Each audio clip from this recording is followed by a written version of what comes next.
case number 1177. Ma'am, can you give me your name? You're Mrs. Kuykendall, correct? Yes, sir. Okay, give me your full name and the name of the police department, and we're going to assist you. Betty G. Kuykendall, Brandon Police Department.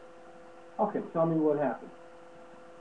My husband does mechanic work, and the gentleman come over here and wanted his car back without paying him. And my husband told him he couldn't have the car unless he paid him the money. And so after a couple words exchanged, the police officers were called out here, and as soon as the police officer arrived on the scene, he started cursing and raging, screaming at my husband and carrying on and just being as rude about it as possible. And it got heated for about 2 seconds, and it calmed down, and you know, he made us release the car to the gentleman without him paying, without the guy paying us. Do you think that he knew the man? Was it personal, or was it just that he was not happy with you guys? He has a very strong dislike to my husband. He went to school with this gentleman, and they've known each other for a long time, and he just has this strong, very strong dislike for him. Okay. So he started yelling at your husband. Did he use any profanity? Yes, he did. He said, "Billy, I'm not going to tolerate your shit." Exact words. Okay. And did he say that more than once? Twice. You said it twice. Okay. Were there witnesses who would have been in proximity to hear?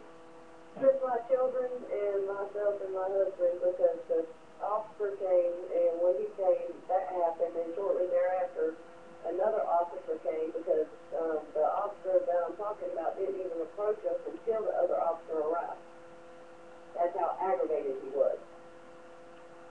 But, you know, we're sitting here, my husband did all this work on this man's car, and my husband is, you know, losing his money, and he's trying to explain to him. We had signed invoices, we had receipts, we had documentation that the work was done, that the man was the payment.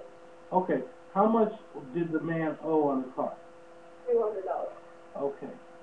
And your husband had fixed the car? Was it working? Yeah, was the car working? Mm-hmm.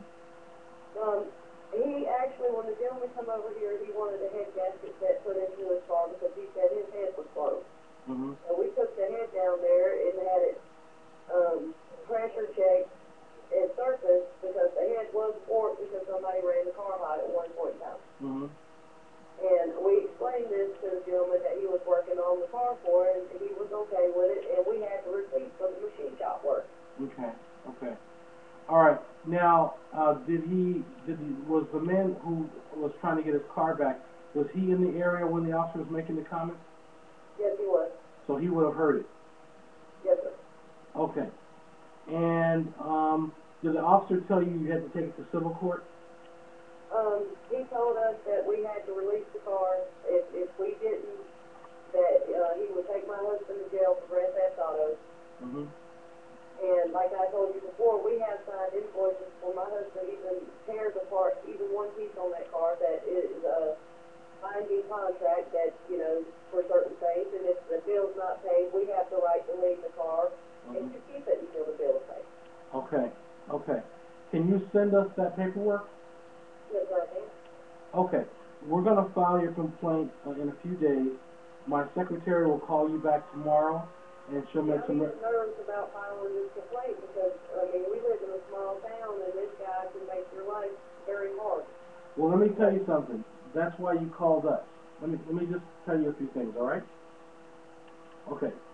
Number one, I'm not just some guy on the phone talking to you, giving you, you know, offhand advice, some kid or something. I'm a retired sheriff detective. I know the law. I know the rules. My dad was a cop for 30 years. And I was pretty well decorated when I left law enforcement. Now, we've done major investigations with every national media group you can think of. Dateline, 2020, CBS National News, The Today Show. I've been on Oprah 3 times. And that's not to say that means anything, but what it does mean is that I'm serious about what I do, and people know about what we do. Okay? I mean, truthfully, I'd like this, because, these cops around here, they just... Well, I just want you to stop for a moment. The reason I was telling you that was not to brag. The reason I was telling you is that I want you to know that you're going to be safe and that you don't have to worry and that we can protect you. Okay? Yes, sir. So what That would be great. yeah, I don't want you to worry about this. Every citizen, just like a citizen has a right to vote, you have a right to file a complaint if a police officer mistreats you. And I don't care if he doesn't like it, and I don't care if it makes him angry. He's going to have to take it. That's part of his job. Well, I mean, yesterday he didn't want to hear nothing we had to say. Like I said, he never approached us until after the other officer arrived.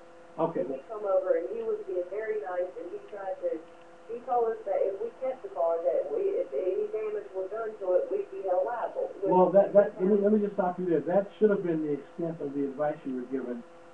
But depending on the laws in your state, I'll have to speculate and say that more likely than not, you could have kept the car legally, and the officer was making the decision on the spot. And I don't know enough about your laws to determine whether he was right or wrong. But here's where I can say he has a problem. He's definitely guilty of unprofessional conduct if he made the remarks you described, and that's the complaint we're going to pursue. So you're going to get a call from my secretary tomorrow. She'll set up a follow-up meeting, and she'll have my recommendation, and we'll go from there, okay? Yes, sir. I'm not going to lie. My husband has been in trouble in the past, but like I told the officer yesterday, my husband has cleaned himself up. He's been, walking the straight and narrow, hadn't went to jail, nothing for a year and a half now. We celebrated it. It was business, but we celebrated it. Well, let me say this, ma'am. What I want you to do is this. Even if your husband's been in jail 100 times, it doesn't mean that he wasn't mistreated or disrespected. So yes, sir. We're going to do what we can to make sure that even your husband gets the treatment that every other citizen gets, because that's the kind of country we live in. So I'm going to make sure that you get that, okay? Now, here's what I want you to do. Don't worry about it, but if you decide tomorrow that you're concerned or you want to wait, you don't have to rush this complaint. I want you to take as much time as you need until you're comfortable that you want to file it. But what I'm going to do is some preliminary work and find out what the department's policies are and who I have to contact to file this. Okay? Yes, sir. Yes, sir. All right. So you get some rest tonight, and I'll be in touch with you soon. My secretary will be calling you tomorrow. Yes, sir. I sure do appreciate it. Okay, you're welcome. Have a good night. You too. Thank you. Bye-bye. Thank you.